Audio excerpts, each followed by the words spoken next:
네, 감사합니다. 우리 인사합시다. 사랑합니다. I love you more than yesterday. 어제보다 더 사랑합니다. 네. 오늘도 주의를 거룩히 지키는 성도님들 위해 주님의 사랑과 은혜가 충만하시기를 축원합니다. 오늘 사순절 셋째 주일을 맞았습니다. 여러분, 사순절 기간 동안 하나님 앞에 서약한 우리 결심 서약들 잘 지켜가고 있습니까? 예. 오늘 아침 시편 기자의 고백을 통해 주의 발자취로 길을 삼으라, 이런 제목으로 은혜를 나눠보려고 합니다. 본문의 시편 기자는 주님의 발자취를 자기의 길로 삼겠다는 것입니다. 자기의 인생의 방법으로 삼겠다는 그런 신앙 고백을 하고 있습니다. 베드로전서 2장 22절에 이렇게 말씀하고 있어요. 이를 위하여 너희가 부르심을 받았으니 그리스도도 너희를 위하여 고난을 받으사 너희에게 본을 끼쳐 그 자취를 따라오게 하셨느니라. 그렇게 말씀하고 있어요. 여러분, 그리스도인이 된다고 하는 의미는 예수님의 본을 따라 예수님의 발자취를 밟는 것이다, 이렇게 말씀하고 있는 것입니다. 사순절기를 보내는 우리도 우리를 구원하시기 위해 걸으신 주님의 고난을 묵상하면서 그 발자취를 따르는 절기로 보내며 주님의 뒤를 따르는 신앙생활을 다짐하는 그런 경건의 훈련 기간으로 우리가 보내고 있습니다. 마태복음에 보면 메시아에 대한 구약의 예언 가운데 메시아, 즉 예수님의 발자취에 대한 중요한 두 개의 기사를 다루고 있습니다. 첫 번째는 아기 예수의 발자취예요. 예수님은 탄생되자마자 멀리 애굽으로 피난을 떠나야 했습니다. 그 직접적인 동기는 헤롯의 칼을 피하려고 하는 것이었지만은 마태복음 기자는 이 사실이 호세아 선지자의 메시아에 대한 예언의 성취로서 아주 중요한 의미가 있다고 말하고 있습니다. 호세아 11장 1절에 보면 애굽에서 내 아들을 불러냈다.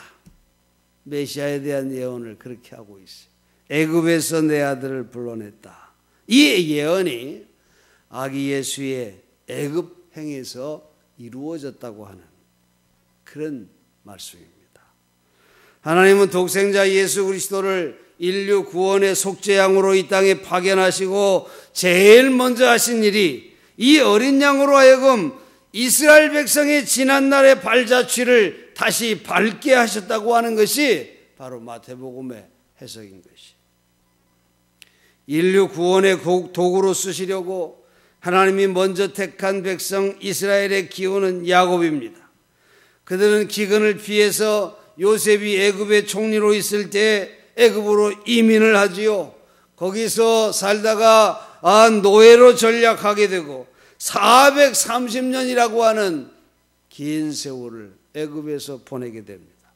그 후에 모세의 영도로 애굽을 탈출하게 되고 40년이라고 하는 긴 광야의 여행을 하면서 구원을 상징하는 약속의 땅 가나안을 향해 가는 것입니다. 이스라엘은 애굽에서 노예의 경험을 하면서 그 후 광야로 나와 40년 동안 신앙교육을 받았지만은 그들의 비틀거리는 죄악의 발걸음은 하나도 해결되지 못했습니다. 그들은 여전히 우상 숭배의 길로 달려가도 여전히 하나님 말씀보다는 빵에 더 집착되어 있었던 것입니다. 우리가 이스라엘 역사를 보면 초대왕 사울왕으로 시작된 이스라엘이 다윗 왕 때 아주 나라가 왕성해지고 그리고 그 뒤에 솔로몬이 이어가고 솔로몬 왕이 끝나면서 이스라엘은 둘로 갈라집니다. 남유다 왕국과 북이스라엘로 그렇게 분열이 됩니다. 그렇게 분열돼서 긴 세월을 보내지만은 그들의 비틀거리는 발자취는 전혀 해결되지 않아요.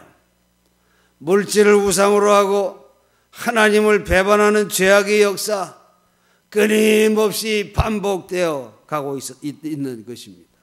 결국 북이스라엘은 아수르에게 망하고 맙니다. 남유다는 바벨론에게 멸망되고 맙니다. 이렇게 하나님께 큰 채찍을 맞았지만은 하나님을 떠나 곁길로 헤매는 그들의 발걸음은 여전했던 것입니다. 하나님은 많은 예언자들을 보내서 그들이 더 이상 비틀거리지 말고 하나님께로 돌아올 것을 외치게 했어요. 이 예언자들은 이 해결되지 않는 죄악의 역사에 완전한 해결을 가져올 메시아의 예언을 선포한 것입니다. 그리고 이 예언이 예수 그리스도의 탄생으로 성취된 겁니다. 마태복음은 특히 예수님의 오심을 이 예언의 성취라고 하는 각도에서 다루고 있어요. 다시 말해서 구약시대부터 오랫동안 하나님이 추진해 오신 구원의 성취로서 그리스도를 확실하게 파악하고 증거하고 있는 것입니다.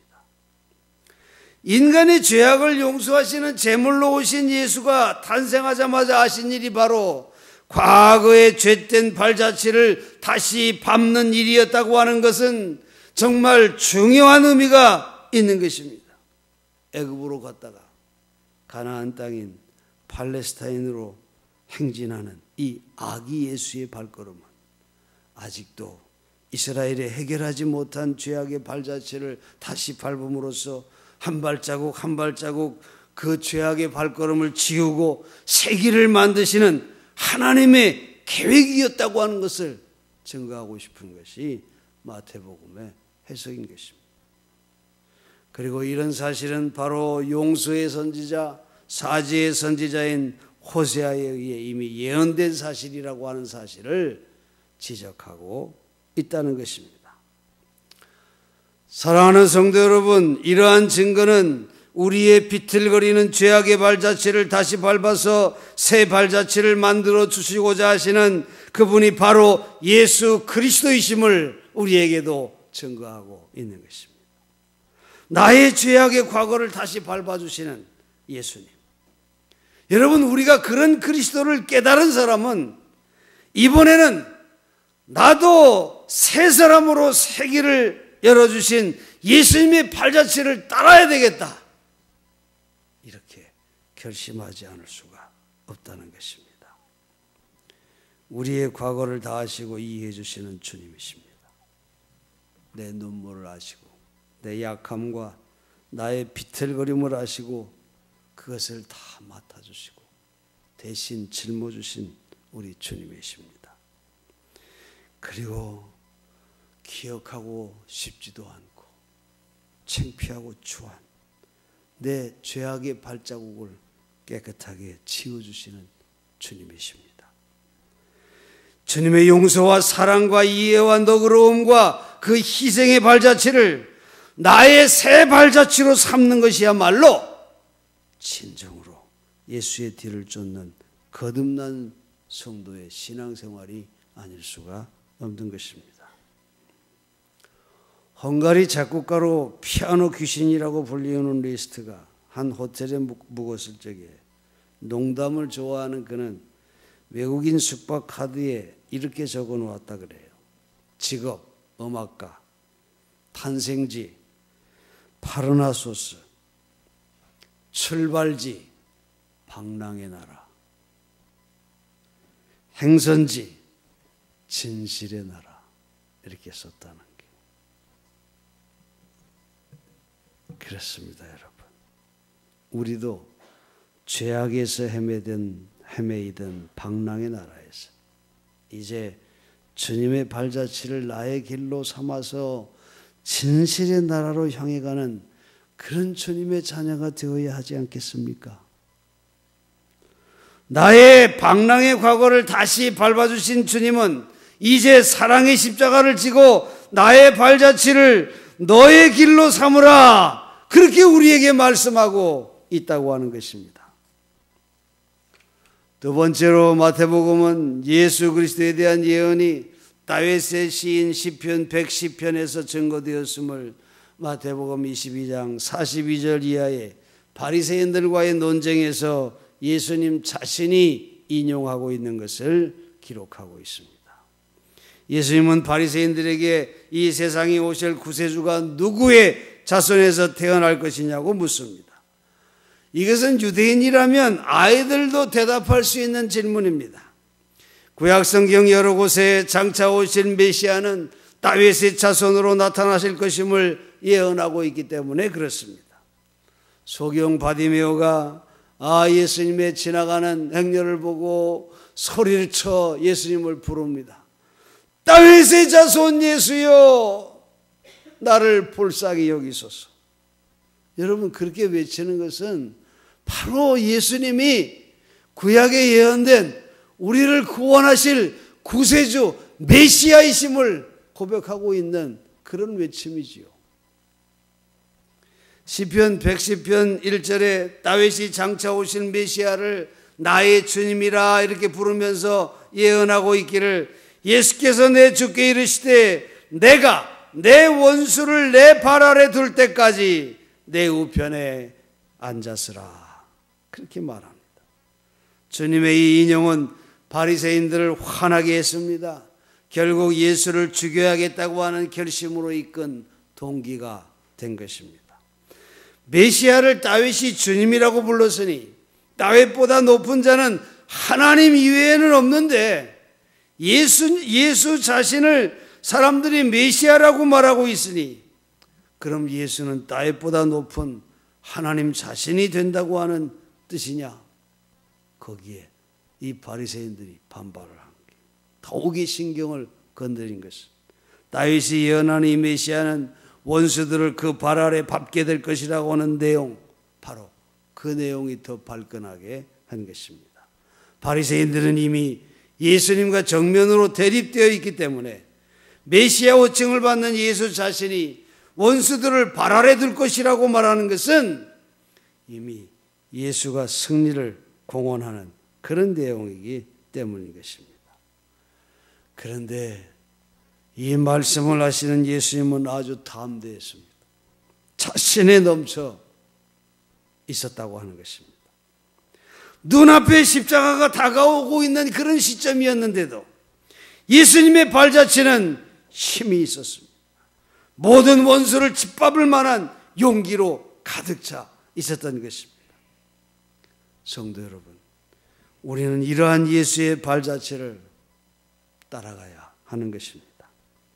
예수님의 발자취는 군중과 친구와 제자들까지도 떠나버리는 고독을 밟고 넘어간 발자취였고, 매를 맞고 창에 찔리는 아픔을 밟고 넘어선 발자취였습니다. 유혹과 시련과 가난을 밟고 넘어선 그런 발자취였던 것이, 너무나 많은 적과 어려움이 예수님 앞에 첩첩이 쌓여 있었지만 그 모든 장애를 밟고 넘어선 발자취가 바로 우리 주님의 발자취였다는 것입니다.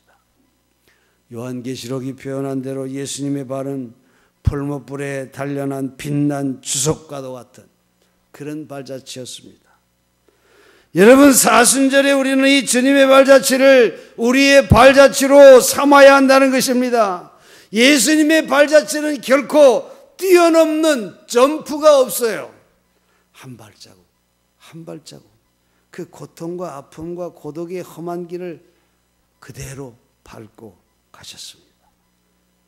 여러분, 예수님이 공생애를 시작하기 전 사탄에게 시험받는 이 광야의 시험에서 보면 거기에 예수님의 결심과 신조가 아주 분명하게 나타나고 있는 것을 우리가 볼 수 있습니다. 사탄이 돌로 떡을 만들어 가난한 민중의 영웅이 되라고 그렇게 유혹함에도 예수님은 그런 점프를 하지 않습니다. 그리고 가난한 민중 속에 친히 들어가십니다.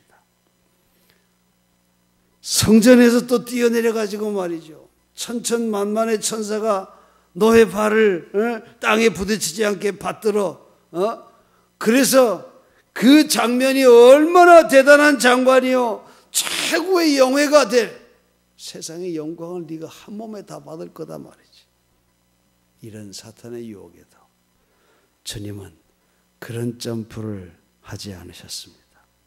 스스로 오히려 낮아지시고 종의 모습으로 소외된 인간들의 친구가 되어서 고난의 길을 한 걸음 한 걸음씩 힘차게 발을 옮기신 분이 바로 우리 주님이신 것입니다. 그리스도의 발자취는 발자국마다 인내가 있어요. 또 하나님의 뜻을 이루는 순종이 있습니다. 거기에 최선을 다하는 아주 전력 집중이 예수님의 발자국에 있는 것을 우리가 알 수 있습니다. 사랑하는 성도 여러분, 성경이 말이죠, 아주 힘차고 굳센 발을 표현할 때 여러 번 암사슴의 발을 표현하고 있는 것을 우리가 성경에서 볼 수 있습니다. 거기엔 참 깊은 뜻이 있어요. 사슴은 말이죠, 험한 비탈길을 올라가는데 아주 능숙한 그런 짐승이죠. 그런데 그 비결은 말이에요, 반드시 앞발이 밟은 위치에 뒷발이 밟는다는 거예요. 말도 여러 해 산길에서 키우면은 이 사슴의 비결을 본능적으로 배운다고 합니다. 위험한 벼랑길을 성공적으로 올라가는 비결은 앞발의 발자국을 뒷발이 그대로 밟는 데 있다는 것입니다. 다윗과 시편 기자와 하박국 선지자는 하나님의 말씀을 사슴의 앞발로 생각하고 믿음의 사람을 뒷발로 생각하고 말씀의 자취를 그대로 밟는 것이 가장 힘있고 안전한 발걸음이라고 하는 것을 우리에게 나타내고 있는 것입니다. 사랑하는 성도 여러분, 예수님의 발자취를 우리의 발자취로 삼으시기를 축원합니다. 말씀이 육신이 돼서 우리 가운데 오신 분, 바로 그분의 발자취는 곧 우리의 발자취가 되어야 할 줄로 믿습니다. 예수님의 발자취는 애굽에 내려가셨다가 옛 이스라엘 백성의 실패와 비틀거린 죄악의 발자취를 다시 밟음으로써 속죄의 어린 양이 되셨다고 하는 그 예언의 성취처럼 우리의 실패와 우리의 비틀거림의 과거를 다시 주님이 밟아주셔서 새 길로 바꿔주시는 그런 용서와 이해와 사랑의 십자가의 발자취가 주님의 발자취임을 우리는 기억해야 합니다. 그리고 예수님의 발자취는 모든 대적자를 그 발 아래 밟으시며 풀무불 속에 연단된 빛난 주석 같은 강한 발자취이심을 우리가 기억해야 합니다. 우리도 이 사순절에 다윗과 예언자들의 기도처럼 사슴의 발을 우리에게도 허락해 주시옵소서 기도하시는 여러분 되시기 바랍니다. 그래서 주님을 나의 앞발로 생각하며 주님의 그 굳센 발자취를 나의 길로 삼고 한 걸음 한 걸음 그대로 밟아서 승리의 자국을 남기는 그런 여러분의 신앙생활이 되시기를 주의 이름으로 간절히 축원합니다. 기도하겠습니다.